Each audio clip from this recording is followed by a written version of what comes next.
Live.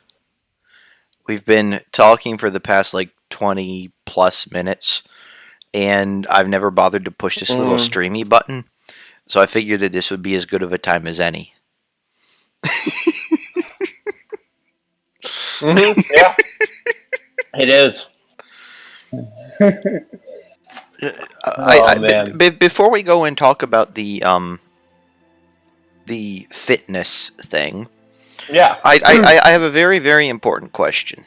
All right, so this is lactose free, and ruokakerma means literally food cream. So apparently this is like for baking and things. Is what it's designed for, right? It's Oh yeah. 15% fat. Okay, Okay. you buy it for 1 liter for like €3. Mm-hmm. Okay. Then they have these little teeny things that are kahvikerma. Same exact crap in a thing that says coffee cream, 10% fat, and those things are insanely expensive. Like, I think it's 2 or 3 times the price per liter. Now, why in the world would I buy anything other than the big one? Like, is there any reason? Like, literally, I only need to use 1/3 of it and I'm still ahead, and I wind up getting more fat. The thing tastes better. Like, why in the world do people even sell the little ones? Yeah, it's interesting that like that you say that because like people, I think this is people are bad at sort of like people are bad. I'll just say this with quantities in general. Like first of all, like to start this explanation out, like if I asked you to picture the number 1,000 or the number 1,000,000 or the number 1 billion in your head or whatever, it's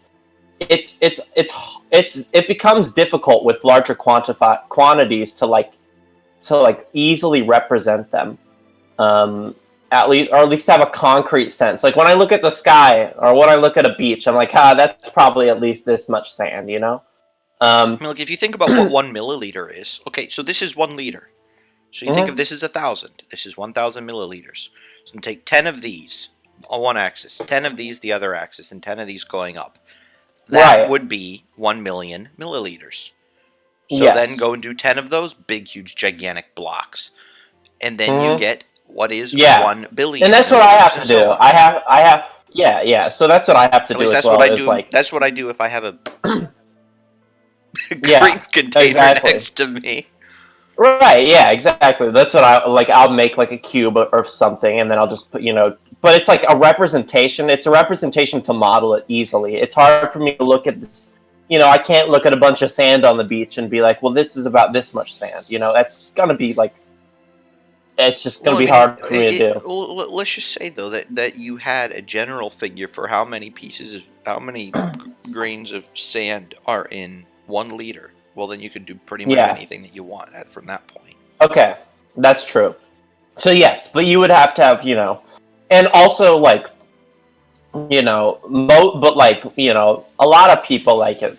Like my ability to do this is not great. Like I can admit that, but like a lot of people, it's like just it's not there at all. Really, it's really difficult. I mean, What our work, happens? What happens if next to the price, next like literally right on the same tag where the price is, there's this little corner that it tells you the price per liter or yes. the price per kilogram or the price Well, per yes. whatever.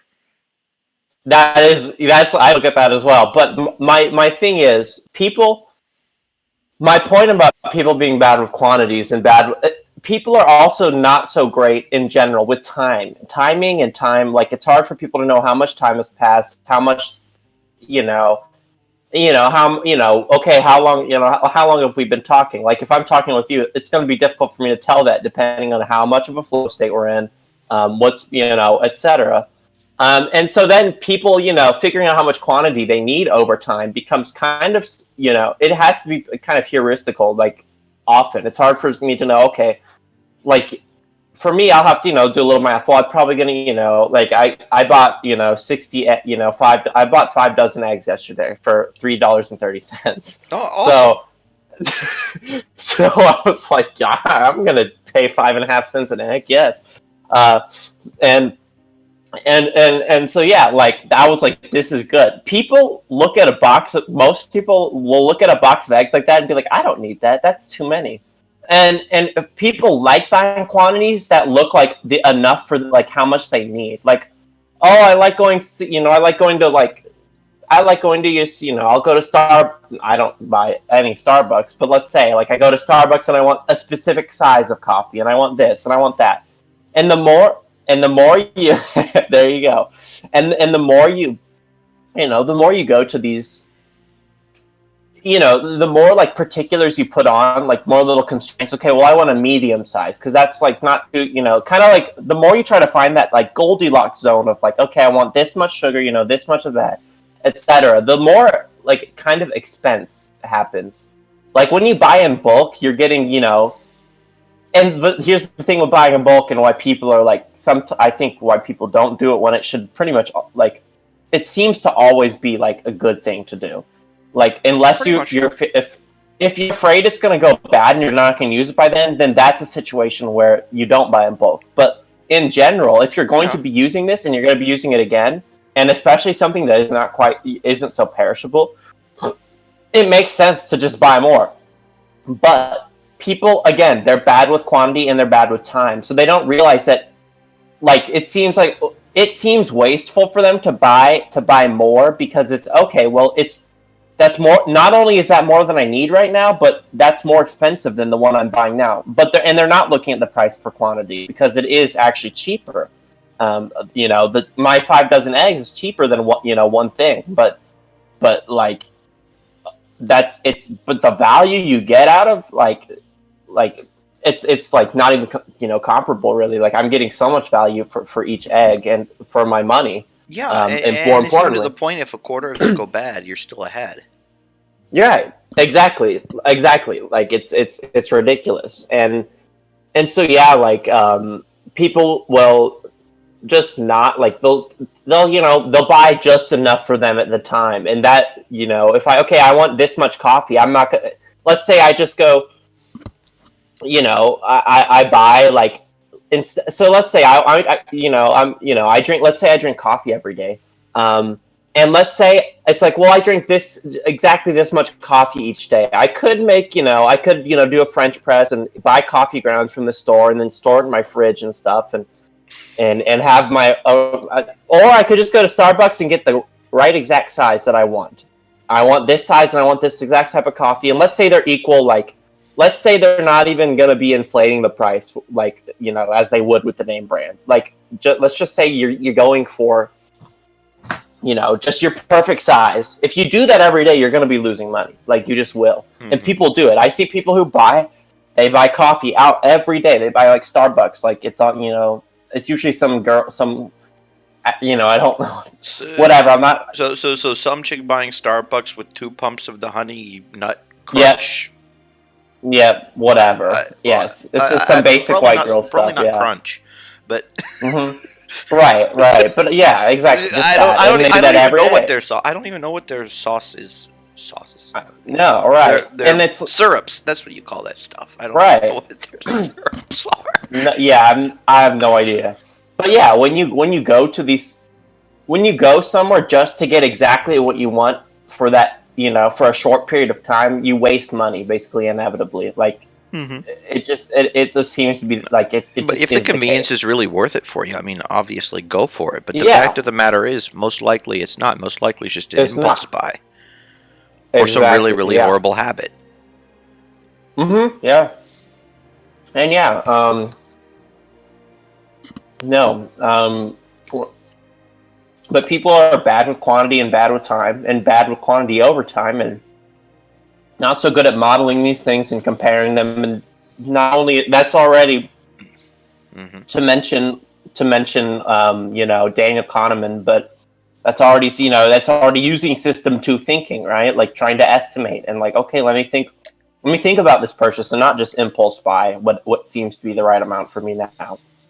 And yeah, so like a lot of people are like really they're really being in economically inefficient. Somehow just by nature. Somehow I get the idea that in more scarce times, people had to think more. You're right. Yeah, for sure. I mean, that's the reason. That's probably one of the biggest reasons that the world's full of fat balls. Yeah, because they don't know. You're right. Like that, Well, food is there's cheaper. just an abundance. Food is cheap. Food is cheap. You Not don't only have to is, think. You can literally go and eat McDonald's for breakfast, lunch, and dinner for the rest of your life, and and it's cheap. Yeah, for the rest of your short life. it is cheap, and the more you eat of it, the cheaper over time it becomes compared to what earlier. Because you die early. So yeah, but Okay, like yeah. yeah. So like, I'm thinking you could probably with, let's say, you take a McDouble. I'm guessing that probably has like 400 calories. So like 5 Mhm. McDoubles. So that would be $8 a day, and then you just get, like, you buy 5 McDoubles and a water. You could Mhm. survive off of that for a while. Yeah. So And that McDonald's actually might McDouble not be point. a bad deal if you're living in a city or something. Yeah, McDonald's McDouble. Yep, about 350 calories. Okay, so you need Let me 6. see. Yeah. Yep, and it's what is that's on the you can get that on the dollar menu as well. I feel Is like it the wait no, dollar menu or the it's dollar one menu about plus? I think it's probably 2 now. yeah. It looks like it's McDouble's about a $1.39. Oh wow, that's way better than it is over here. Here it's like €2. Okay, Okay, so all interesting. right, so $1.39 though. That's really good. So you can even get fries with that, right? You can get Oh yeah, you oh get 5 yeah, or 6 McDoubles and a fry. Or like turn one of them into a meal, and you get yeah. fries, and then you can get a pop. And then if you really want to be bad, you can get like Coke with no ice, and then you hmm just get a gigantic sugar shot, and then you just drink as many of those as you want before you leave the store. hmm Yeah, and you can like it's cheap, really cheap. Like Um, the fact of the matter is, though, that it's cheap death. It's cheap death in cellophane wrap. hmm Oh yeah. All right, so all right, so then you think about, okay, what's the utils? Except you don't think about what the utils are for like long life. McDonald's every day. You're Yeah. not thinking, you don't know what a util is. Anyway, keep going. I need to go and see if anybody's saying anything in chat because um, nobody's saying anything yet. That's fine. Oh boy. So, uh, oh, you don't know what utils are because you're eating a McDonald's. you really are thinking about this. This is Well, this is a new area of thought. I'll Yeah, admit but anyway, that keep going. when I was pouring concrete every Mhm, morning, my dad and I we would ride share. He would drop me off at work, mhm, and I would work a long day. I would have with me a cooler mhm, with the same thing every single day.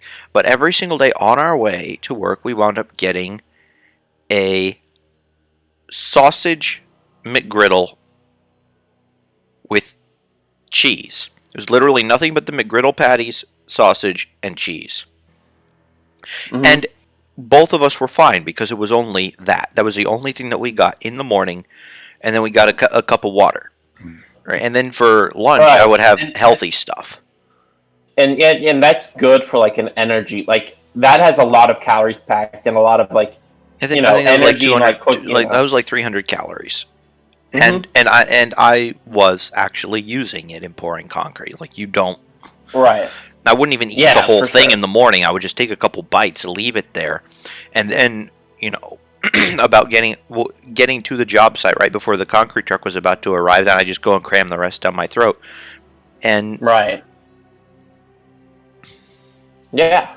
I mean, I Exactly. lost weight from the time that I began to the time that I ended. I was down Right, and some 8 or 9 pounds.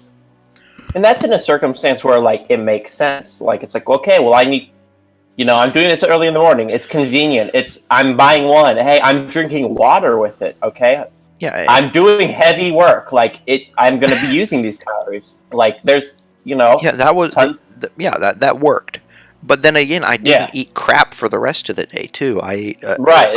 I ate Exactly. a You bunch didn't of do the healthy supersize fats, me thing. I ate a bunch of healthy fats, healthy vegetables, protein, and basically no simple carbs. The only simple carbs I got the entire day was whatever sugary patty, the sugary bread patty things that the McGriddle was served on. Mm-hmm. Yeah, there you go. And yeah, but there's people who, eat out like cheap fast food like very often, like once to twice a day. Sometimes I'm sure there's people who do it for all meals. That's not gonna return good results over time. But again, people are bad with quantity and time. They just inherently are. And people go and they say, well, I don't have time to do this, I don't have time to do that, but you have time to waste 3 or 4 hours a day watching Netflix or whatever. Whereas if you went and took the exact same amount of money that you pour into McDonald's or whatever stupid thing that you cram into your mouth, you would have an appropriate, healthy diet plus some money left over. Yeah. People say, oh, you can't do it. That's horse crap. Of course you can. You just don't go and buy the most expensive stuff. Mm-hmm. Yeah. Exactly. I mean, if you're shopping at Whole Foods, no, you can't pull that off. But, like, if there's, I don't know, here we have Lidl, there you have Aldi. I'm guessing there's also Lidl stores on the East Coast now, if I recall correctly. There are places for you to get good deals. And, the Aldi store, and, I mean, obviously, they kind of sell crap, too, so you have to be careful. But their vegetables and their fruits are good. So you just go there and buy that stuff, and then you can buy other stuff someplace else. Like literally, go to Aldi's and buy your fruits and vegetables. Then go to like Giant Eagle when they do a buy one get one stuff, and then just stock your freezer full of Giant Eagle meat or whatever.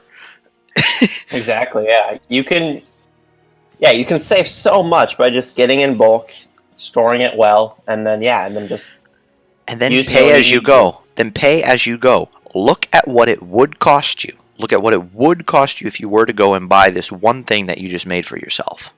Yeah. And put that money aside. Put that in, and put that aside, and then look when you go and replenish your stock, how much money you have left over. Mm-hmm. Oh yeah. Yeah, exactly. It's the passage of time kind of wipes away often the memory of how much you might be losing it, because you're like, oh yeah, I'm not like thinking about how much I've been spending overtime. I'm not like really like. Again, humans are not so good at that. Like, thinking about what's been happening over time and then quantifying and then actually coming at like, holy shit, if I just done this one thing, like, I won't notice it that much right away. Maybe, I'll have more and I'll have more things, but like, maybe I won't notice it right away. More things, again, or you get more assets, you get more money. Yeah, more money. Like, you'll have more food and more money, basically. Yeah, basically.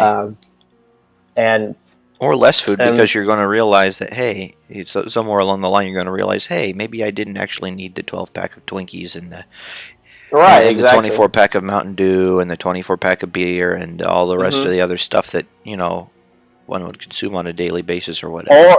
Or an equal amount of money spent in way more food. And then you just, Yeah, then you can host parties or turn into a big fat baller. Yeah, whatever. It's up to you. But yeah, speaking of turning into a big fat ball, that reminds me of fitness. Well, it's a little. Which definition of fitness are you talking? Are you talking about the fitness that I was cultivating by going on a 10.8 kilometer run today? In a way, both, because I think that sort of fitness is actually kind of aligns with reproductive fitness is the one. Yes, that's the one we're pointing to. But having physical fitness also, aligns with that, and that's a good thing. So yeah, I will.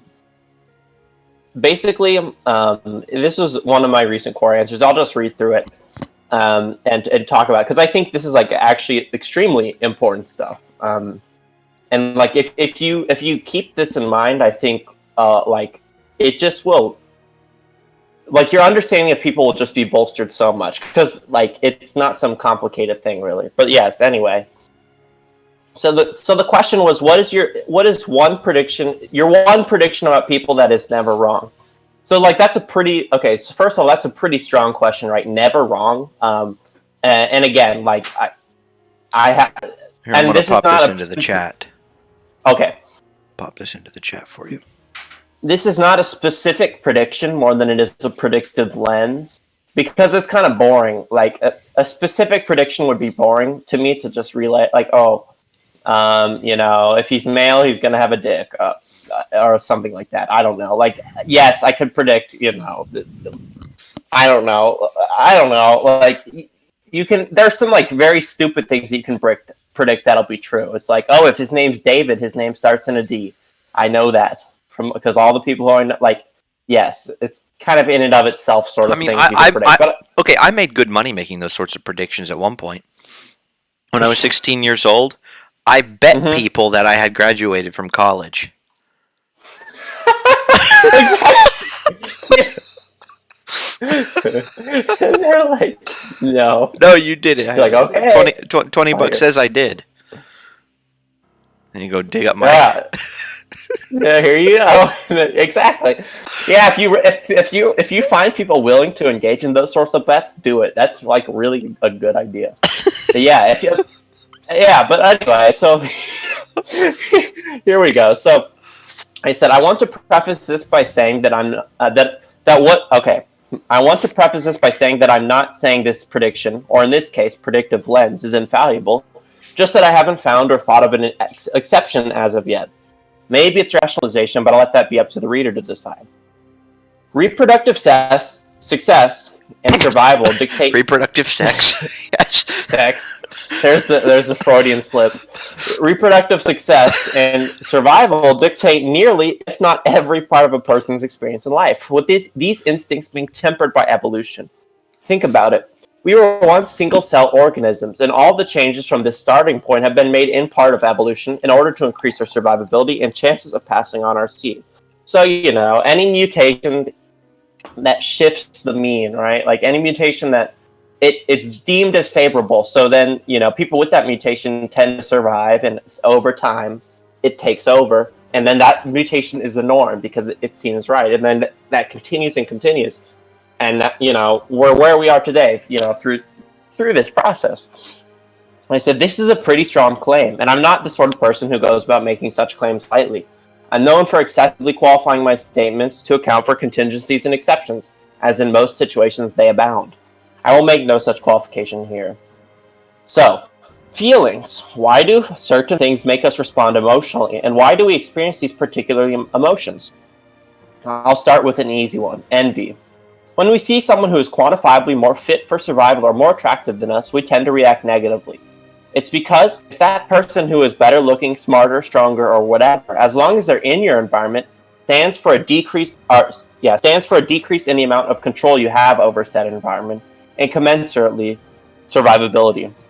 I will equate environmental control with survivability, but there are exceptions to this which will be detailed later in the answer. So yeah, like I've talked about this before, but basically, your ability to control and manipulate and predict your environment will, with more of this ability, the more likely you will survive. So over time and in populations, people who are more capable survive.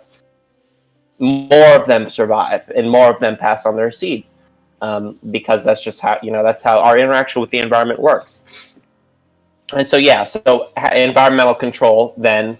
It's kind of transitive, but then, so I'm just equating this with survivability. It just makes it, more simple to talk about. This is why intelligence, physical strength, beauty, and emotional stability are all traits which are selected for rather than against. We're better off with than without them. Have you noticed that brilliant and beautiful women have a difficult time socially and have to mask themselves in one way or another? This is why. On the other side of this coin, we have adulation, sometimes to the point of veneration. What would substantiate? So this is again to seeing someone more fit than you. Now, if that person's on my side. Yep. Yeah. Now, what would substantiate nearly a polar opposite response to the same stimuli? That being someone more fit than you. This is a nice introduction to another primary dynamic of humans: grouping. Our reproductive strategy is based on working together. We are not solitary creatures. Why do you think verbal IQ is the most G-loaded? If we were solitary creatures, I posit that nonverbal and spatial IQ would take precedence, as they represent more control and predictive power over the physical environment. Think weather patterns, tracking animals, knowing when you need to build shelter, etc. Communication would matter less in these circumstances. Presents your ability to communicate broadly. But back to the question, why do we sometimes venerate those that are more fit than us rather than envy them? Don't they represent a decrease in our environmental control? Yes, but a decrease in environmental control is okay as long as it stands for an increase in survivability by incorporation to an in-group. If that strong guy is a friend of yours, then his strength is now yours by association. When you work together, you share the benefits that this power yields. Have you ever had those moments where you really don't like a person for no apparent reason, but upon knowing them further, you begin to respect them deeply? This is what is happening. This also explains why homogenous groups work so well, and why like is drawn to like. Also racism, unfortunately.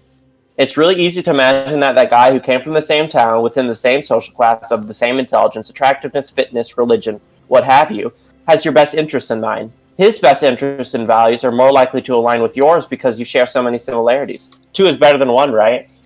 So it makes sense to incorporate him into your tribe, because he will strengthen the power of your will. Why is it funny when a person falls and messes up, but not necessarily fatally? Because this stands for a relative increase in environmental control for us, while not quite getting to our empathy, as a gruesome accident would. Other people messing up stands for less of a threat or less competition to us than they would otherwise. This is also why self-deprecating humor is so successful. It makes you feel safe, as though your competition is weak. It's also why, when I'm lazy or just meeting people, I sometimes act more incompetent and ditzy than I am. I found that people love to be around me and help me out when I'm like this. As them helping me is them exercising superior power to mine. And at the same time, I'm being submissive. Pulled that off.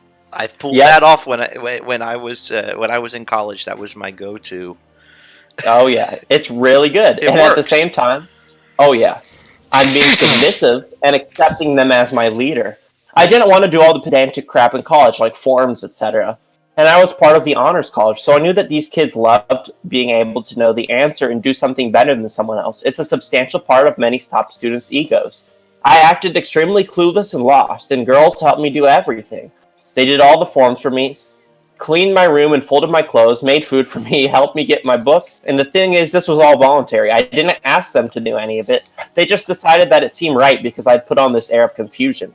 I didn't have to expend any effort, and all the menial tasks of college were completed. Needless to say, when I belie my competence, I found that I have a much more positive reception from people. This previous example can be juxtaposed by an experience I had with a math teacher I had in high school. Think about how this next part makes you feel. At the beginning of the year, I had consulted with her and the school counselor that I wanted to skip out of her class because I had already known most of the material, or I said because it would be too... I didn't say because it...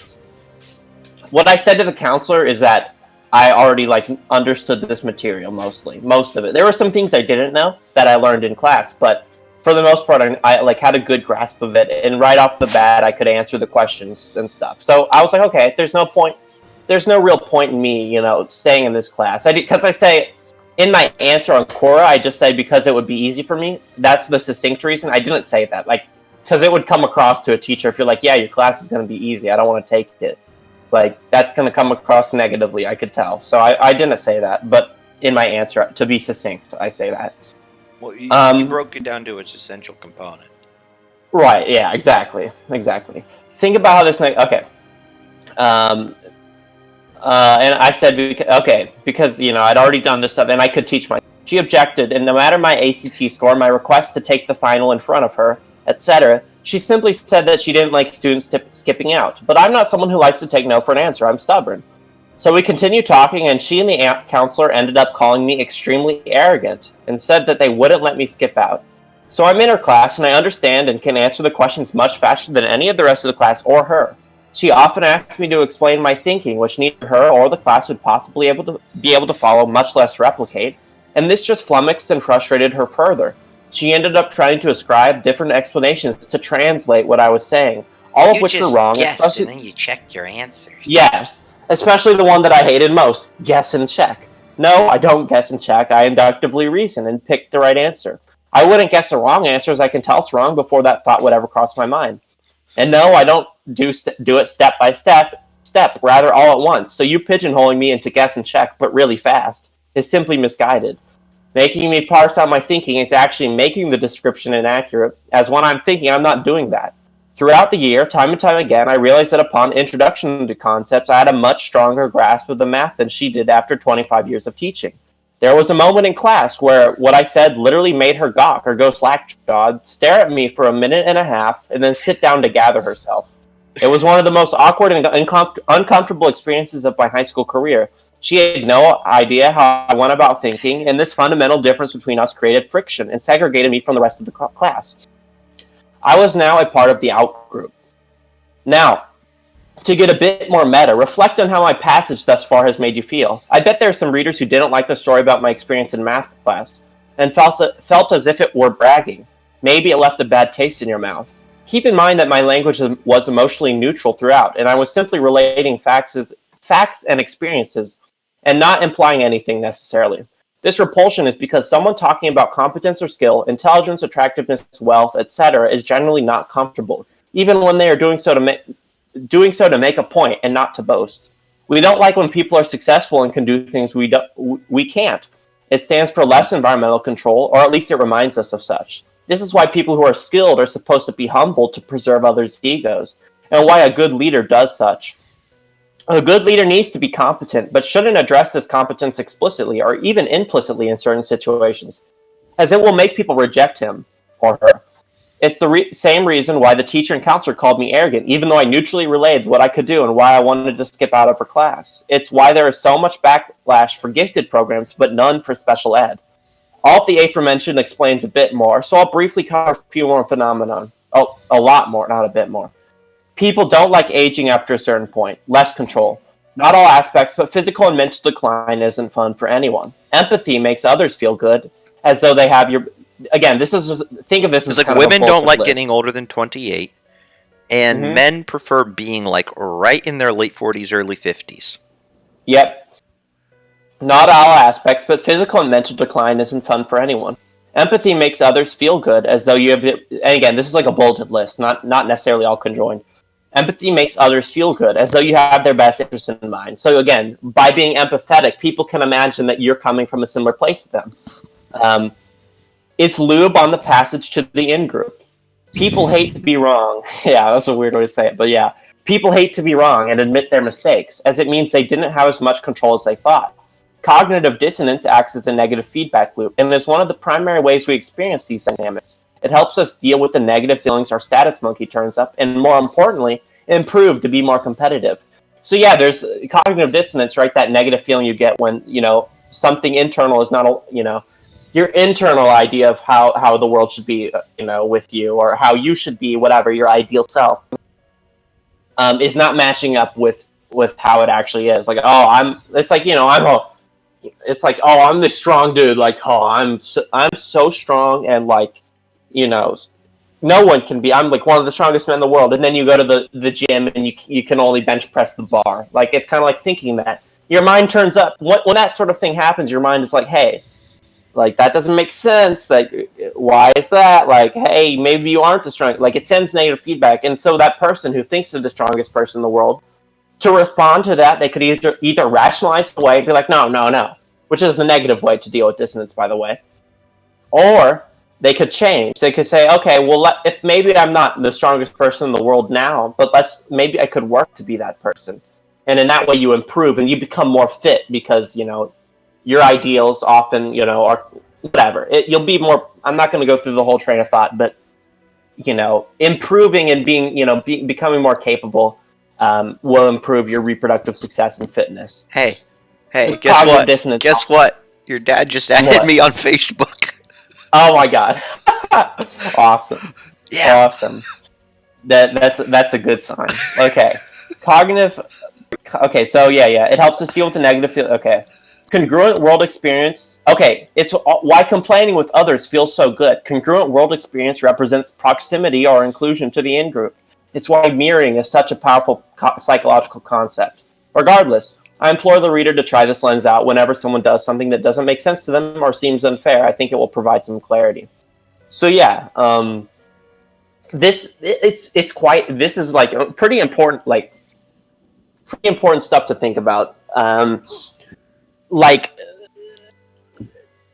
why, God, where I can't think of an area to start because every situation with interacting with people, just think about it. Like me acting like me being dizzy and confused and oh, I need help. So many people reached out to and you freed up a whole bunch of energy to be able to do things that actually mattered to you while outsourcing the stuff that you didn't want to do.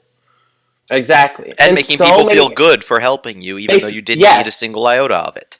Yes, exactly. Not only did people, like, they did work and felt good about it. Like, these people might be like, oh, that's manipulative. It's wrong. It's manipulative. It is, okay, it is manipulative, but it was not, you know, it's not like some really negative thing I'm making. Like, they felt good after doing these things. Like, you could tell they were pleased with themselves for knowing, you know, being able to do this stuff that I couldn't do. Like, you could tell that you know, exercising this, you know, superiority made them feel better. It made their status monkey. It fed their status monkey, right? Like, it was. And for me, I was like, well, I'm getting something positive, like, out of this. This is a win-win. And yeah, like, but think about that. Like, that on the surface, I just made someone do work for me, and they feel good about it. And then if you juxtapose that with me, so all I wanted to do was take the final. You know, that's what I wanted to do in her class. I was like, can you just let me take the final? Like, if I can do really well in the final, why, you know, I don't want to be in this class. I want to be in a different class. Like, the teacher's like, no, I don't like people skipping out.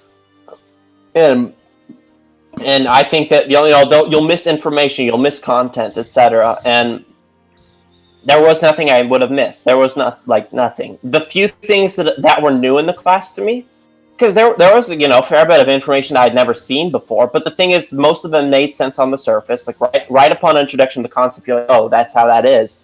You don't think about it anymore.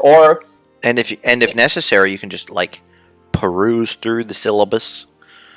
Say, yeah, I know this, I don't know that. Oh, I guess I better read chapter 3. Oh, I read chapter 3 and I discovered these 3 bits of information. Okay, time to go take the final.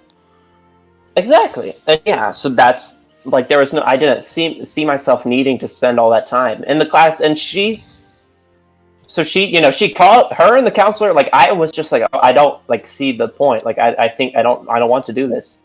Like, look, here's my ACT score. Like, look, I already have most of these concepts mastered. Like, you look at my math score, a lot of the content is overlapping. Like, I have mastery of this stuff pretty much. Or at least, you know, maybe not mastery, because mastery to me means, like, is a pretty big deal, but, like, you know, a sufficient mastery over them. You know, maybe I couldn't write some cutting edge mathematical proof about everything, but whatever. It was enough that I could solve the problems, and I could understand what the problems are. You know, and understand it way better than almost invariably all your classmates, unless you're stuck with you know, unless there's like this bolt of lightning strikes, and there happens to be somebody else in the same class as you. Right. Yes. Exactly. Like, and no. And let's say I were half a decade younger, and I happen to be in the same class as you. Okay. Well. Yeah. There you go. Well, who knows? We might have actually fed off of each other. Yeah, no, that would be probably a fun class. Then it'd be most like, crap, which one of us got the 99.5%? What's... And then, well, it would be us asking, you know, we would be talking about math, and the teacher would be like, what the hell is going on? Yeah, it would become a different... But yeah, no, like... I mean, if it was anything like my computer programming class, the teacher just come up here, teach the class. Yeah, and I mean, we could tag team teach the class. That would be that would be fun. I mean, I would have enjoyed that. Yeah, that would have been a fun experience. Class. Oh yeah, no, for sure, it would be super fun. Yeah, like, do you know how my lectures went? And my lectures have always been this way. There's been 5 minutes of content at the very beginning, and then the rest of the time I just answer people's questions and have them do stuff. Yeah, there you go. That's literally all I've ever done. Like the longest I've ever lectured. The longest I've ever lectured on a subject has been 20 minutes. Wow. Yeah, exactly. And that's the thing, is you don't need to spend too much. Like, it feels like they overcomplicate it by focusing on all the you know, the details and all the linear step-by-step stuff. Like, no, just show learn the us step-by-step stuff. Yeah, learn the step-by-step stuff. Yes, exactly. By solving the problems, you know, learn the concept first, and then the step-by-step will also make a lot more sense. Tell the first principle right there at the beginning. Write it down so it's just there in front of everybody, and then say, okay, on page 65 on the front part of your text is is problems. You're not getting any homework, and as soon as you're done with the problems on page 65, you can leave. As soon as you have answered every single problem on page 65 correctly, you may leave. I'm here if you have any questions. Or like if you have another person, like ask Steven if you have any questions. I'm pretty sure that he... Right. Yeah, I remember in a lot of my math classes, they would have the homework on the... So, like, I would just... Like, I would walk into the class, like, it'd be... Even if it's new lessons, whatever, I would just, I just start writing down the homework problems, and I just start working on them. Like, instant, like, okay, I was like, okay, let me... And then if it's a new content, I get the exercise of, okay, this is the problem they've set me out to solve. I don't, like, know necessarily all about the content. Let me flesh it out. Let me figure it out for myself. It's like, oh... so the first time I did partial fractions, I was like, "Oh, I want to split the fraction into these parts. How would I do that?" And what should the fractions look like if you don't want to complicate the integral further, but you want to make it more simple? Right, exactly. And so I work backwards, etc., and stuff like that. And I'd finished the homework in class, and the guy's still lecturing, on a few, maybe he's on the third example problem, and I'm done with all the homework. And then I can go to sleep or be on my phone or whatever. And so, yeah, that was, but regardless, so I'm in her class, and I was like, okay, so I sat in the front row. I was the very first, I was closest to her desk. I would be on my phone sometimes. She wouldn't let me be on my phone. She's like, no, put your phone away. She kept saying that. So, okay, I was like, okay, I'll participate in class, because I tried a lot, and she's like, no, put your phone away every time. And so I was like, okay, I'll participate in class. And so so she put problem on the board. I just raised my hand. I'm like, okay, I'd answer, right? And she's like, she's always wondering, she didn't realize, or she didn't understand why I could go so fast. She's like, okay, this guy's, she's like, I want to know, like, how you, what shortcut are you using? How are you thinking about it that makes you go so fast? No shortcut. She's like, she's like, I don't see how you get the answer like that. And so she tried to turn me into like a learning opportunity for the class, because it was a concept that everyone was struggling on. And it was okay. So this was the concept, and it was, it's kind of, if you have a list of numbers, and it's like, 2, 4, 6, 8, 10, 12, right? Like, what's the next number? It's like, it's counting up by 2 every time, but it's more it'd be more, it's like, -1, like maybe the signs would be flipping every time or something. And then, so it's basically, and then it's formulating so pattern recognition. Yes, it's pattern recognition, and it's formulating an equation to, match the, so like, if it's 2, 4, 6, 8, let's say n starts at 1, it's like, it's just 2 to the 1, right? Or it's 2 to the n. So then, that's the pattern. It's 2 to the n. No, it's not. 4, like, it's 2n.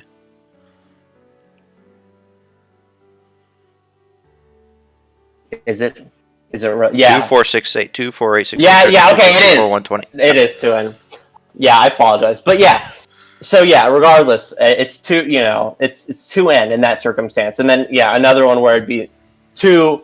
Yeah. See, 2, 4, 8, 16, etc. Then that would be 2 to the n, etc. And if it's 2 negative, so if it's 2 negative 4, 8 negative 16, 32 negative 64. Yeah. Then it's -1 to the n or n-1, depending on if you're starting at 0 and 1 times 2 to the n. 2 to the n, exactly. So that's how they build. And I was really it'd be negative 1 to the n-1 times 2 to the n. Yeah, exactly. And so so they just build like this, and this is something I'm pretty geared for. Like, I love patterns, and I like these. And it's like, how do you not like? It's one of those things that I don't know if you can go about teaching a method for doing or like, if you do teach a method, then it'll only be for certain kinds of patterns, and then as soon as the person gets a problem outside of the scope of the 150 problems that they've learned how to solve, then they're like a fish out of water. Like one problem, for example, was this was one that was like weird, right? And it was like, I think it was like 0, 3, 8, 20, what was it? 0, 3, 8, 15, and there's like 24, and they're like, what is, well, it was basically the, the number squared minus 1. So it's like, oh, 1 squared minus 1 is 0, 2 squared, like, that pattern is not like on the surface, right? Like, you have to kind of, like, how do you teach someone to see right? Well, you can look at it in a different way. I mean, you can write the equation differently. Yeah. And yeah, you can write the equation differently, can do various things, but in general, people like for problems like those, like, I'd see the differences between the numbers, and that would say to me about the nature of the problem. There'd be a lot of weird little quirks about the patterns that would give me, like, insight into the nature of the problem, and then so I'd build, okay, it's switching every time, so that's this part of the equation, et cetera, et cetera. And then you build the equation with all these things in mind, and then your equation just encapsulates all these contingencies at once, and that's it. Like, that's the answer. Like, you just look at it long enough, and that's the answer. It comes to you. But, like, I couldn't translate that. Like, I couldn't, okay, I look at the pattern for, like, a few seconds or, a minute, and, that's how it works. That's the problem. I didn't do some, okay, this, now this, now this. I didn't have some process. I didn't, like, develop something like that. I suck at processes, like following step-by-step stuff. I mean, I literally just tried to figure out what it is that's the difference between n and n minus 1. That's all I would do. Yeah, that'd be one thing I look at a lot. It would be the difference. But then what if the difference is changing each time, and it's a weird change, right? Like, let's say you have, like, sometimes it just, you see the difference being a certain way, and it reminds me of, like, like, it reminds me of, oh, like, this number cubed minus 1. Like, okay, no, I think the pattern that we were, so I think it was 0. Yeah, it was definitely 0, 7, 26. So it was the number cubed minus 1 was the weird one that, like, oh, yeah, I saw it, and people were like, okay, so they're like, okay, 0. So 63 and so on, yeah. So, they're like, okay, 124, etc. Yeah, exactly. So someone looking at the problem is like, okay, 0, 7. Like, the normal student looking at the problem, like, really they didn't know. Like, they didn't see some common factor, increasing. They don't, like, they aren't, like, it's not, like, it's something you have to, like, notice the pattern, and you're like, well, look how fast it's increasing. Wow, like, look, okay, what else increased quickly like that? Oh, like, well, when you cube numbers, they very quickly scale up. But, like, one cubed is pretty small, and then 2 cubed pretty up. Once you get to 3 up, now we're getting a little big, like, that sort of thing. Like, just kind of having a sense of, it's going up like that fast. So it reminds you of a cube. That's, like, a much more, like, vague and not necessarily, not as concrete and step by step as, oh, look, the difference between them is 2 every time. So we'll probably do, 2n, etc. And so, like, I couldn't really communicate easily, like, what was going, like, I was like, well, and then she kept saying, but if you have number sense, like, if you know, like, the general pattern of cubes, and then you can know, right, okay, we're just going to offset it by 1. Right. You make a cube, and then you take away 1 element of the cube. Oh boy. Right. But yes, but for you and me, like, yes, this is not some, like, surprising thing. It's not some, like, it's something that, oh, this is something I really enjoy. It was one of my favorite sections of math. Like, I love patterns, and I like the representation of the pattern in this nice succinct play. Like, that felt satisfying to me. Well, yeah, because then you get a really, really simple rule that okay, I plug in X, and out comes. And exactly. I have my little function box. Yeah, and she got, like, pretty, like, kind of, frustrated, like, dealing with me, because, like, my explanation because your reproductive fitness up here was better than hers. But yeah, my explanations for the class were not, like, they would fall through. Like, the whole class was like, this for me was part of the awkwardness, would be I'm sitting in the front of the class, like, I don't know what's going on behind me for most part. So I'm saying these, like, explanations, like, people could be rolling their eyes, like, fuck this kid. Like, whatever, it could be regardless, or confused. I don't know how the class is taking any of this. I just can see her reactions up there, you know, and I'm not going to look back and look, what's going on, guys? Like, that'd be weird. So, yeah, but my explanations, I could tell, weren't helping. Like, I looked to my right, they just looked confused. They were, you know, it was kind of falling through. She was doing this with many concepts and many things, and you know, so she stopped to ask me at some point, like, explain yourself. And you didn't have the same technique that you used for everything. No, I didn't. I approach each problem as people would think, oh well, you must have a technique, and this technique must apply to everything, and that's the only way I can possibly conceive is that you have a way of going boom, boom, boom, boom, boom, boom, through all the steps. Right. Whereas if you don't go through the steps, but you have a holistic way of thinking, and the person doesn't have any concept of doing anything other than a set of steps, and she's going to be completely clueless no matter what you say. Exactly. Or do. And I could recognize this. I could recognize, okay, the way I'm thinking about this, as I said in the core answers, like, they're not going to be able to really follow it or replicate it because it's not how they think. Well, if you're explaining to an HG plus person, you're not going to have a problem at all. No, exactly. But no one in the class, you know, I don't think anyone in the class was such. I would be quite surprised in this particular class. And it kind of put me in this situation because I wasn't, you know, I was being put on this pedestal, constantly being asked questions, etc. I engaged in the class because I couldn't, like, she was forcing me. I couldn't look at my phone and just play on my phone. Like, I was being forced to sit there, and I was like, well, I might as well engage in the class. Like, I'm not going to just sit there and like this is boring. I don't want to. Like, okay, I'll engage, and she seemed to, you know, want me to because she was telling me to. So I was forced in this situation, and. Okay, not like explicitly forced, right? But I was kind of led towards this situation. Well, I mean, nobody put a gun to your head, but I mean, right. You were in school. Right. There was an authority figure. You were in a classroom, etc. The expectation was that you do it or go to Saturday school, basically, or whatever. Exactly. So yeah, I sort of just, you know, I comply now or waste 4 hours on Saturday. I wonder what we're going to do. Right. Exactly. Literally that. And then later in the year, she started to use me because there was mathematical concepts that, you know, she didn't quite, like, there was one, she's like, I don't know why, she said to the class, she's like, well, I don't know why this specific thing works the way it does, but maybe someone smarter than me can figure it out.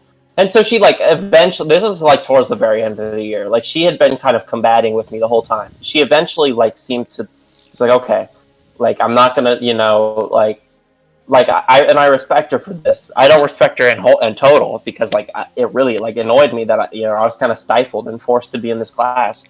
But you know, she eventually started asking me questions about math and stuff like that, and would engage me that way rather than. But, like, you know, the time that I was talking about in class was right before this kind of moment. I think this might have been the impetus that made her, like, decide to change her view on me or to change how she used me. So it was basically like, you know, if you have an equation for, you know, a line or a parabola or whatever, there's a formula for it. Like, oh, you know, x minus 2 squared plus 3, blah, blah, blah, blah, blah. And so we had been doing, you know, just stuff with lines like that, stuff with parabolas, you know, conic sections, all that. And so, but she, you know, this was the next challenge. She'd given us, like, to start the lesson off for the day, she'd given us a challenge problem, basically. Or she put it on the board, and, like, it's like, okay, the point of this is, like, okay, here's this problem on the board that you guys can't solve. So here, you guys can't solve this problem on the board, right? Like, let me teach you guys how to solve this problem. And so she put the problem on the board, and I raised my hand within probably 30 seconds. I was like, oh, okay. Because I was like, okay, I had a question, right? And she's like, okay, what's your question? I was like, well, would the equation for that line be this? And it was like 3/4 times x minus 2 squared plus whatever, or something like that. She had just given she had given 2 points on the line, basically.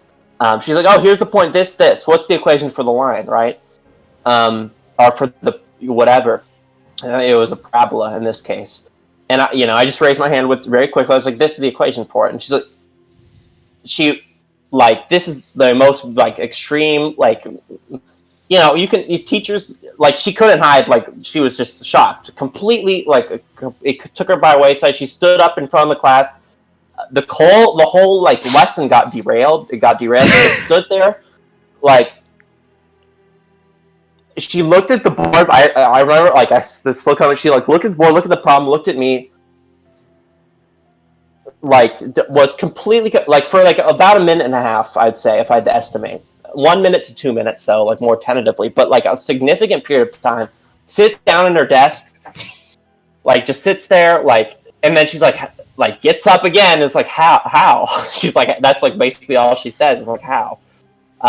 And I had just pictured, those 2 points. I saw them in my head on the graph. I pictured them in my head, and I looked at the graph and it told me enough about the equation to tell me what the equation of the line was. It's like, oh, well, that's okay. Then the equation line would be this because of these things. It's, again, more inductive kind of reasoning, and with enough information, you can solve the problem. This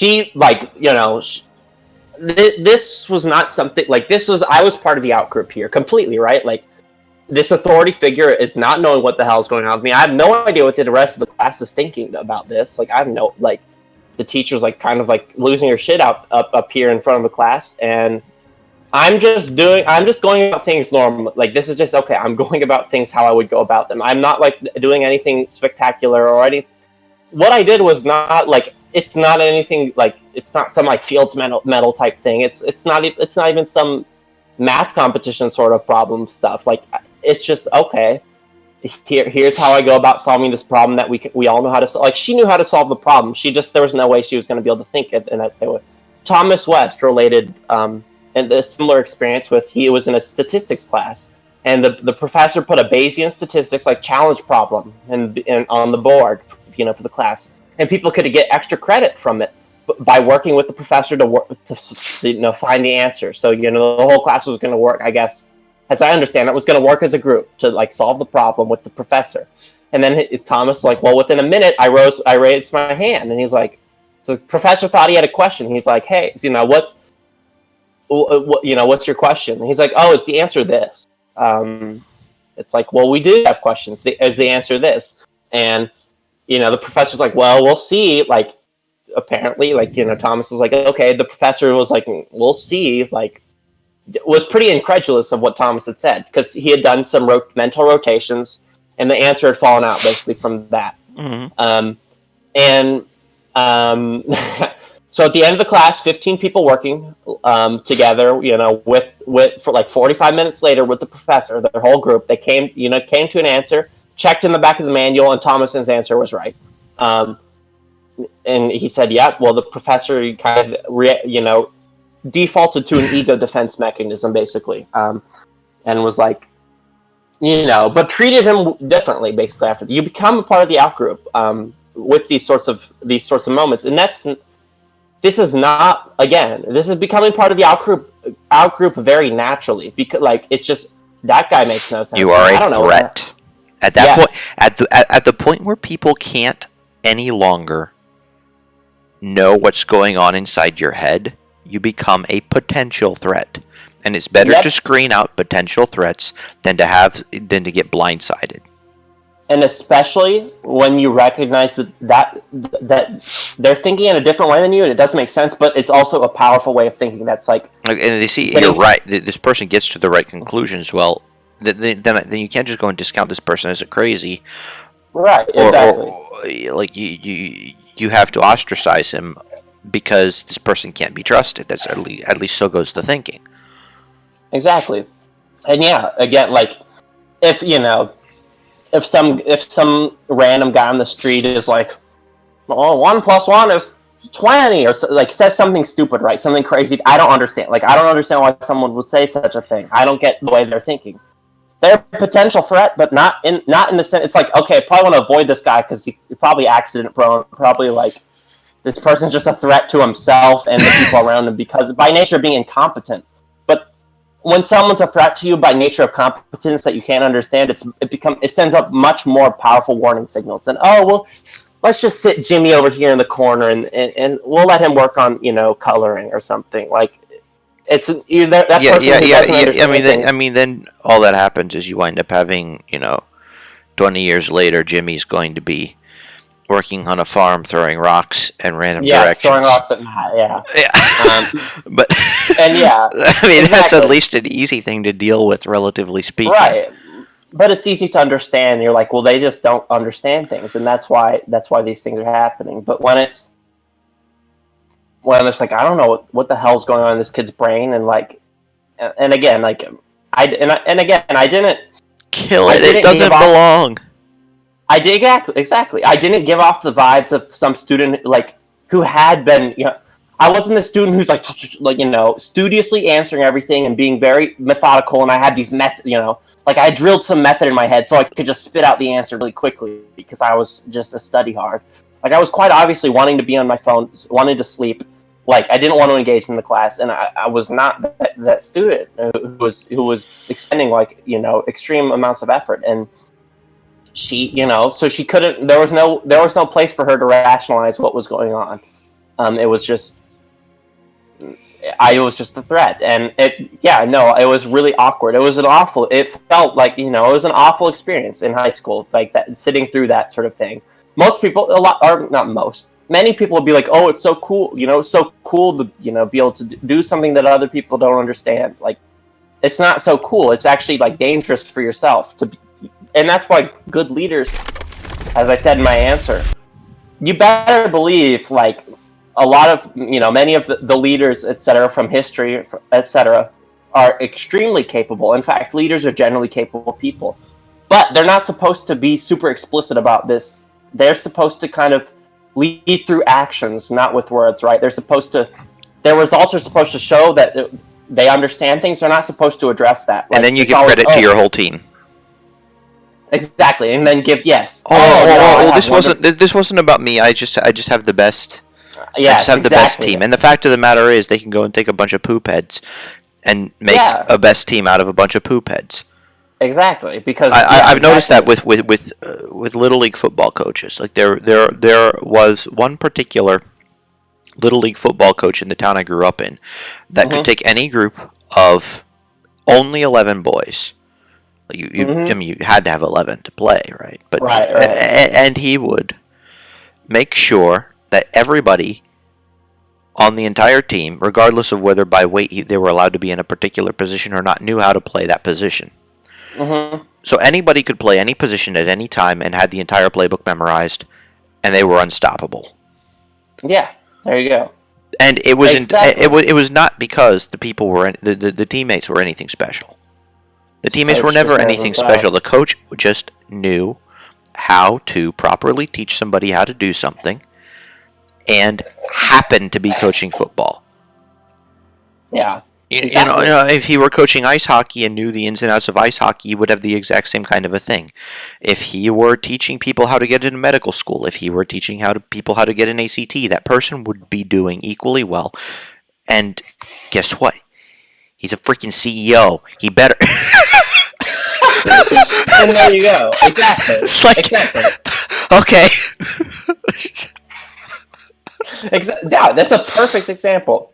And that person probably, I bet, when asked, it's like, God, your teams just do so well all the time. Why is that? I get lucky. I just have great groups of kids that's what they say that because people love hearing that. They don't want them to say, well, I just got lucky over and over and over again. I got good kids all the time, just every single time. All the good kids just showed up. Yeah, and people don't want to hear someone say, "Oh, the other coaches really don't know what they're doing compared to me." I obviously know how to manage people I'm much better at managing people. Look, I'm a CEO. There's a reason that I can manage this baseball team so well because there's really a clear gap between me and my competition. It's stupid to compare us almost. Like, it's not fair. I'm just so good at this. Like, I could. I mean, like, anybody that knew what was actually going on knew that it was entirely due to his coaching methods. Yeah, it's like, I could get a team of dogs, probably, like, actually not even people, and I'll teach them to play baseball just as well. Like, obviously that's hyperbole. No. But yeah, he could.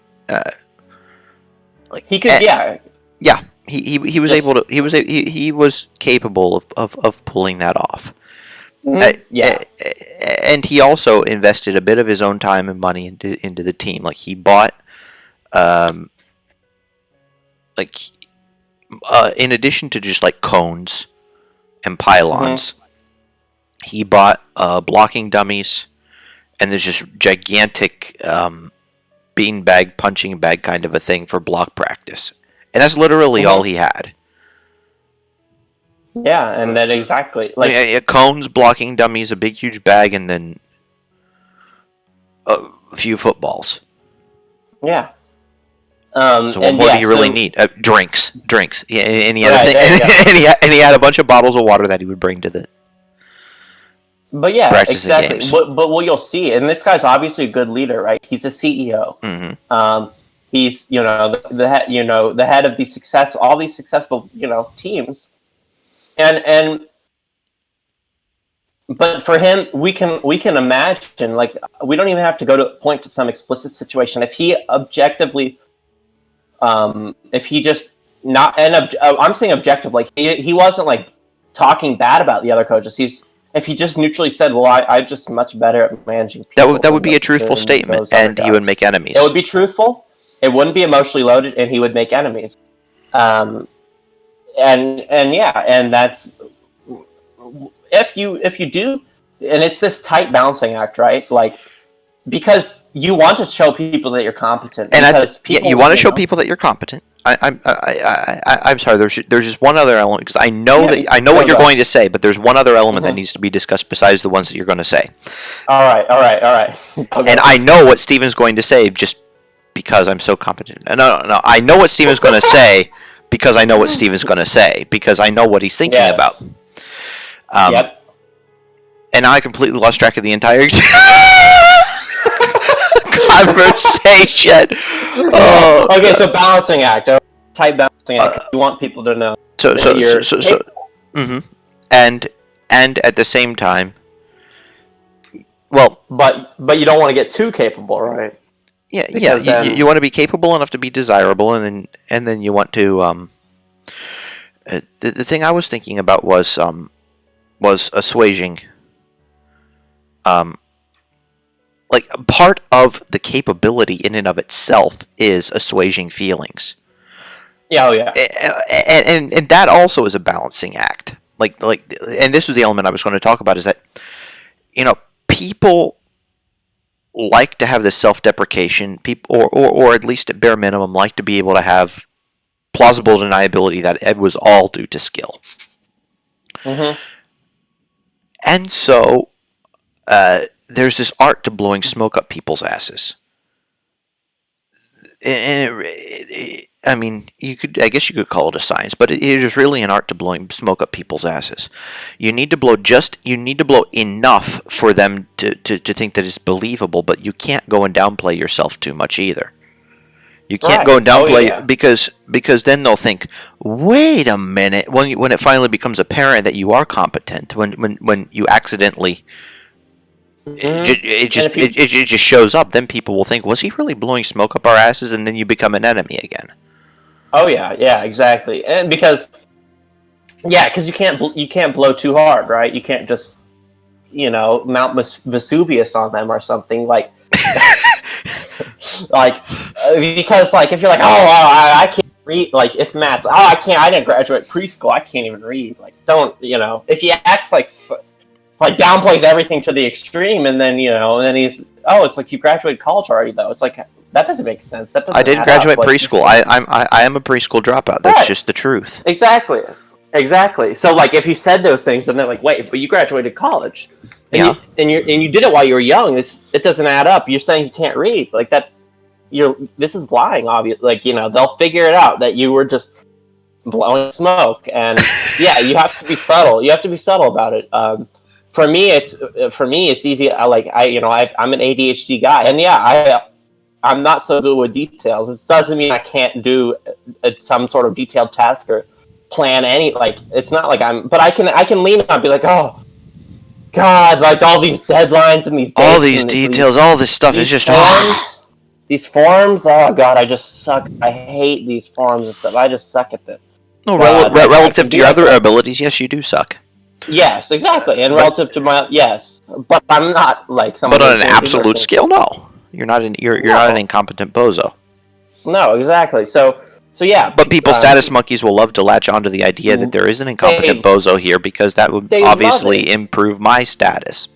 Hey, at least Yes, it's like I can screw up however much, but at least I'm not this bozo here who can't fill out his papers. and them directly interacting with the bozo is directly show. Hey, look at the hierarchy here. Look, we don't even have to implicitly guess that this person's better. Look, I'm helping them. I am definitely better because look, I'm having to help. Like they need my help. Yeah, and It that ultimately is the difference in between the person with a little extra zero on the end of their paycheck and the person and that doesn't have it. And it doesn't go and the way that you would. It doesn't go the way that the competent people want it to be. it's one of those things that when the person's like, I want to be a doctor because I just love helping people. I just love helping people. Like that's That is all a I want to load of do is horse help. crap. I'm like, I can, first of all, you're looking at this high status position. Like, you're vying for status here, and also helping people is also, like, can be, not always, but it can I be mean, definitely, like, there are some people that just the status doesn't matter too much to them. mm-hmm, Like I'm just thinking about a guy that I know as a dual MD PhD, mm-hmm. and I wouldn't say he's humble, and I wouldn't say he's arrogant. I would say he has a very accurate assessment of himself. He Mm-hmm. doesn't act particularly high or low status. He just kind of does his own thing, right? Right, So like some people prefer to right, extricate themselves from the social hierarchy. Some people prefer to, just be like, okay, I'm going to do what it takes to be financially independent from this gigantic mess so I can do my own mm-hmm, thing when I want to. Like, he could have walked right, away from his job anytime that he wanted to, but he was just enjoying his Parkinson's research, right? So he's not going to stop. But he's a way better researcher right, than he was a physician. mm-hmm, oh, yeah, And I mean, he, he was awesome. His first name was Atom, Atom, mm-hmm, and he named his kids Angstrom and Tesla. Not Ångstrom, but not he did because he couldn't you couldn't use the O, right, but Ångstrom and Tesla were his kids, that's awesome. and like he just gave zero craps.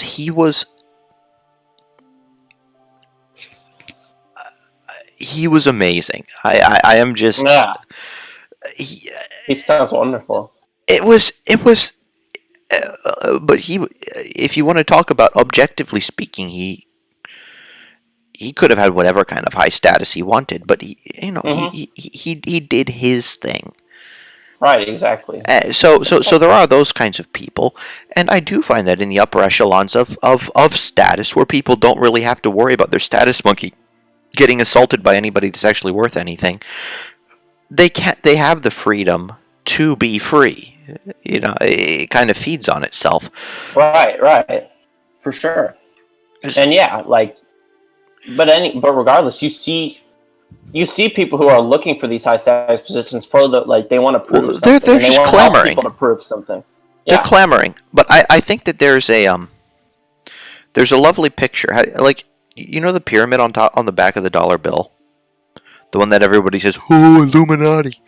Well, Yeah. I Oh think yeah. I think that pyramid actually shows something very important. You see you see the bottom part of the pyramid, Mm-hmm. and it is separate from the top. Yes. Yep. I remember. Okay, Yeah. so you don't I have a so, bill so, written so with it. you don't get to the very very top by climbing the same pyramid. You get to the top by extricating yourself and just being there. Yeah. That is. Yeah. No, I like that actually. Yeah. No, for sure. Because I mean, like there is a leap. it's You can climb to the bottom part of the pyramid, but you're not going to make it there unless you're qualitatively something different. and that reminds me, like, And what's up there? What's up there? There is an eye on the pyramid on the top. speed. Yep. Yep. So what it means being able to pay attention and see what's in front of you. Yeah, and understand the world around and you. understand what's going on. Mm-hmm. Otherwise, you're just Yeah. a block or a blockhead. Or a blockhead. That cracks me up. Because we're like building this symbolic nature, and we're like, oh, you're a blockhead. And I love, I just love like the nuance and then just blockhead. Well, I'll Oh, you're a fully blockhead. admit that was not planned. That Right. was just like, oh. That's what was funny. Like that's why it was so funny. Oh my god. But yeah.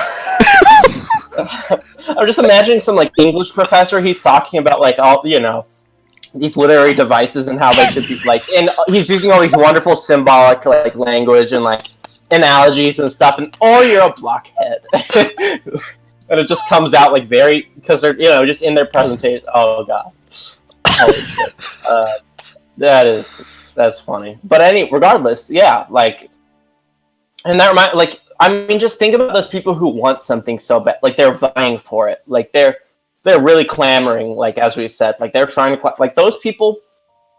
Do they seem like that person who's clamoring like as hard as they can to be the best, like a doctor? Oh, I want to be a surgeon and they're going all out studying, like doing all these extra things. They're trying to project to everyone their status. How I'm this. Look, guys, look, I could be the best doctor, yeah, etc. Like that person is not as convincing as someone who just who just does, right? Who just is. Yes, and who just is. That person. You don't even say who just does. We say who is. I am a doctor. I am a teacher. I am a professor. I am a researcher. I am a plumber. I am whatever. You ultimately wind up becoming the person it is that can do what it is that you're doing. And certainly you can be more, and certainly you can have bad luck. You can be born into very bad circumstances, and if you're, for instance, in sub-Saharan Africa, there's a chance that you'll never get out. I'm not going to discount that at all, but what I will say is that you set your own ceiling cap by who you are. I mean, and a lot of it isn't up to you. A lot of it is up to what it is you naturally have. But if you don't make the most of it, then you're definitely going to be artificially capping yourself way lower than what it is you can be. Yep. Oh yeah. And yeah, like, and that's why, like, when you're finding a job like that. I mean, that's why when people, when they're trying to find a job and they go to career counseling or something, they're like, they'll assess like, okay, what do you like? What about that? Like, what are you good at? Like, what sort of things interest you, etc. Like, you find a job that fits for you. You don't. I like that job. I'm gonna force my way in. That's why I'm not a pediatric neurosurgeon. Yeah. It's not because I couldn't take the pediatric neurosurgery bit either. It's because of all potential for litigation. Absolutely asinine insurance companies, Obamacare, etc. All of those things played way bigger roles into my deciding not to be a surgeon, because I didn't want to deal with the BS that would get shoved down my back instead of me just being able to go, do surgeries, deal with whatever the results are, good, bad, or ugly, and go home. Like that, if I would be a surgeon, that would be what I would want. And I know that is not what I would get, and therefore I had to completely change tack, because I knew that if I did that, I would burn out. I would burn out altogether too quickly. I knew that I wasn't cut for dealing with the bureaucratic crap. I mean, I would rather decide, okay, I am going to advocate for surgeons.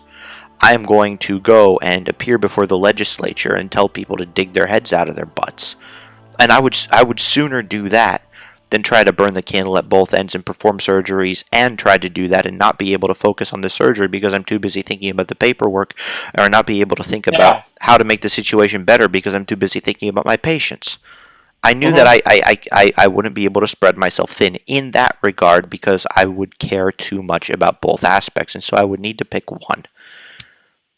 Right. And Yeah, so and exactly. initially I picked helping people get into medical school, helping the Hmm. kinds of people that can do it, that may Yeah. have for just some sort of a weakness that they haven't been able to identify, telling them what that weakness is and how to fix it. And that's Hmm. how I fell into my role. It was mostly just because I knew that I would be capable of helping other people get there. Because it's not like I couldn't have Right. I've like gotten there. up. It's like up here. Yeah, my MCAT scores, my applications, all those other things, they went well. I just Hmm. chose not to go. Yeah. Exactly, and that's for me why I don't have a specific career I've picked. Like for me, I'm the sort of I'm ENT. So if you look at ENTPs of the past, and ENTPs just in general, like let's see, Ben Franklin, Da Vinci. Let's look at those guys. Those are two pretty big ENTPs of the past. Let's see, what did they have in common? Did they have Did they have a singular area of focus that they mastered? No, No, no, they jumped all around. My dad, he's better than most of the electrical engineers at our university, like objectively. Like but he's not I've an heard EE. colleagues say that. Not EE, he's a mechanical engineer. Like he's not an EE. He's had this like because of this. Okay, so he's a successful and he's very successful like as a professor and stuff like. But he doesn't make as much money and not as successful as he could be if he had just focused in ME, specialized really hard, become an extreme expert at one particular thing. He's nationally an expert on microcontrollers and vibrations and piezoelectrics. He's one of the best in the country in these sorts of areas. But he hasn't like dedicated everything towards these sorts of things. He hasn't tried to like to get more money in these sorts of academic environments. A lot of times it is the person who specializes and becomes the master, and they're the world-renowned expert on this one thing. And then and once that thing becomes valuable to people, everyone wants to get a piece of this guy, his insight, because he knows so much, because he's looked at this one thing so much. As a professor, he Yeah. spreads himself too thin. He does. He spreads himself too thin. And So still, if he does apply himself and look at a problem, he'll be able to solve it better than anybody, yeah. than his peers. Yeah. Oh yeah, for sure. And he does. Yeah. And he's done this where he'll complain about how he's look at this other guy making so much more money. I was like, well, Dad, look what you do. Like, you're not an electrical engineer, but you're all interested in programming. You can program in 15 languages. You're an expert in microcontrollers. All these other things. Well, you and I both know that 15 languages doesn't mean anything other than one. Programming No, is it programming. doesn't. Like Very true. programming is Exactly, programming. Whatever the language that you use is incidental to the thinking. Yeah. If you don't know how to think And like a programmer, you're not the going to ol- program well in whatever language you try. Exactly. And the only thing that 15 languages says is that you love programming and you've used them basically. And now you have a box of tools for all the different things that you could possibly want to Yes. do. And if you've you don't have a tackled box lot of tools, different you're gonna find another language and you're gonna do it. Yeah, it's exactly. It's like, oh, I want to do this. Yes, I'm gonna have to learn this and then do this. So I'll do that. And so yeah, incidentally, it wasn't okay. I'm gonna learn 15 programming languages because that's a cool number and people will be impressed. Like no, he's like, I want to solve this problem. Oh God, my toolbox needs to be bigger. Oh, I'll learn this and learn. So he does this. He's all obsessed with gardening and so horticulture. Like he loves fungiculture, like mushrooms, all this stuff. So he's these gardens. He has like mushroom gardens, all this stuff. He loves biking. So he's biking 100 miles. I'm like, look at these other professors. They're like completely slovenly. First of all, like these guys you're pointing to are like not like they're not physically maintained. They've been focusing for they're smart guys too, but they've been focusing for 12 hours a time each day on one particular thing and neglecting and atrophying everywhere else. Like you're a really well-rounded person. It's actually going to hurt you as far as specializing for this sort of thing. But overall, while like you're still getting a great salary by most standards, Great salary, good quality of life. good quality of life. You're healthy. Like your mind is doing different things. It's active and healthy. And you're getting more perspective by learning all sorts of different things, and like it's explicitly like it's diminishing returns. Yes, if you focus on one area, first of all, it's antithetical to your personality to just focus on one thing. That won't be healthy for you to maintain. You'll get more salary and you'll make more costs. You're going to lose if you stop. How many biking, years you'll of his lose life is he going to lose?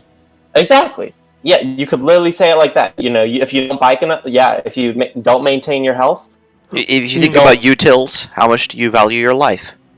Yeah. If you think about micro lives and micro deaths, right, and add up those little things, what's going to happen? What's going to happen? What do you want? Exactly. And that is why wealth is subjective.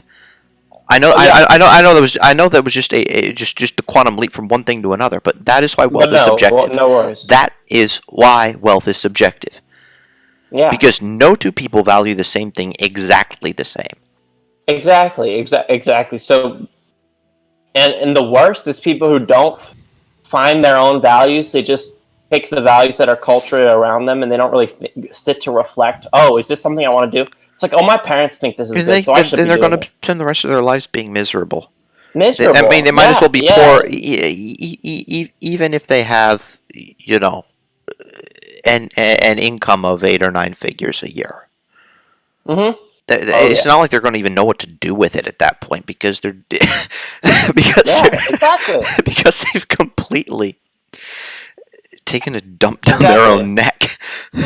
Yeah, exactly, and so it'd be a lot better. Like you can even have your purpose in life be, I am going to do this job that I absolutely abhor for this particular period of time.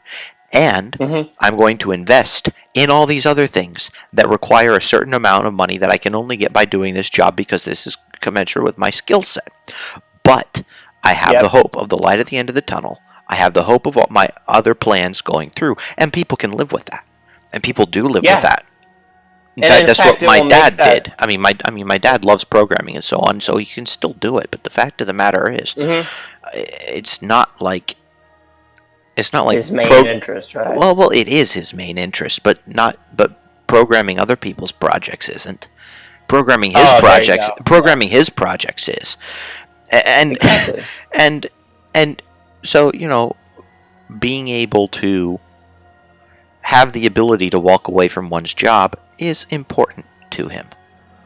So he's prioritized that. If he needs to, you want to be able to walk away from your job and then just do whatever you want for the rest of your life.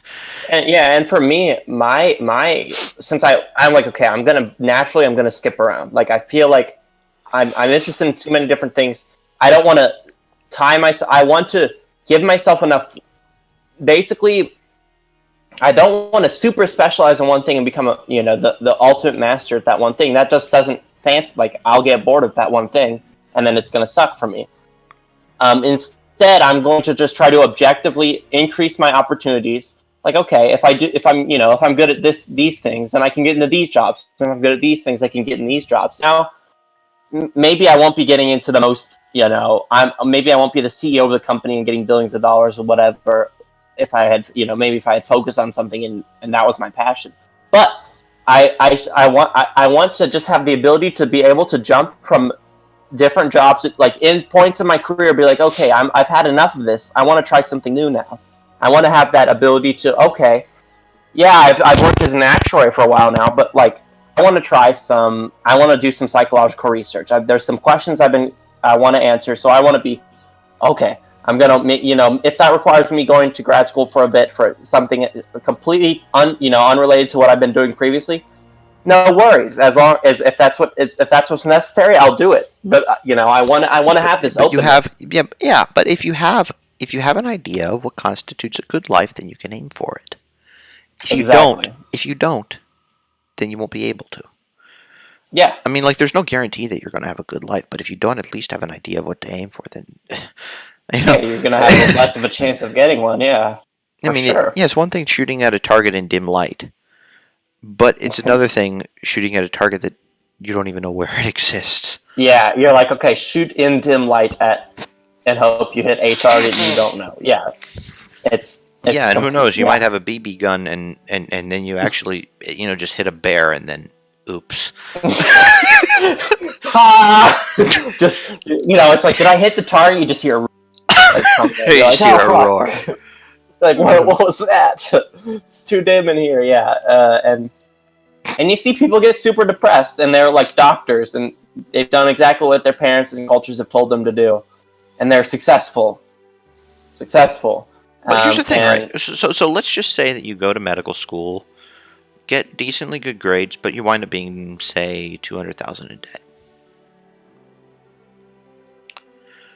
Mm-hmm. And then you get a job doing, let's say you wind up getting paid $240 a year. Sound reasonable? Yeah. Okay, so Definitely. you get a job paying $240 a year. So live 3 years like a college student and then retire. Yeah, there you go. Just like, okay, I've done enough of this. I have enough money. Seriously, you could. It's not like that would be out of the car. That would not be out of the question. No, definitely not. And for me, that's that's why my first goal is, not why, but it aligns with my first goal being trying to be an actuary. They have really good income, and you could be like my other friend and get dual degrees in actuarial sciences and mathematics, and then wind up programming computers for Kroger because you want to do other things with your life. Yeah. Not saying that he was an ENTP or anything like that either.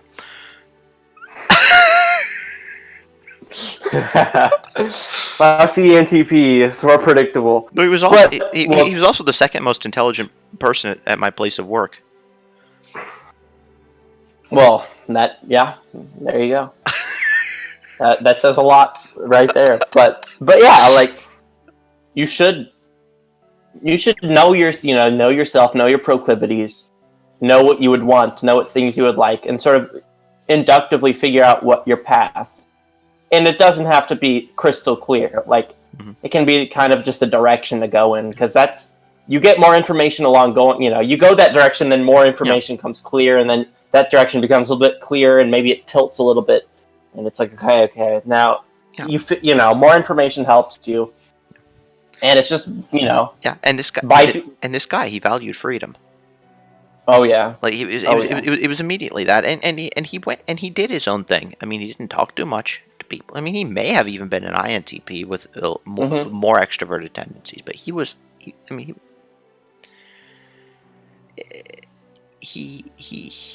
had an idea of what he was going to aim for, and he just did it. Yeah, there you go.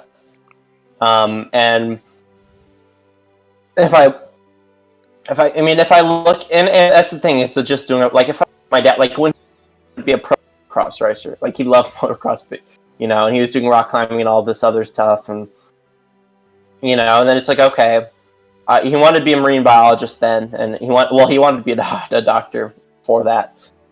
So he went through the first 2 years, like, of like undergrad, going to med school. He's like, well, my GPA is not good enough. Like, I don't have enough passion for this. Like, this is something I don't really care that much about, but it's something that I look up to. Like, his older brother's, he's my father's or my uncle is like a world-renowned cardiologist, really well-respected guy, extremely good.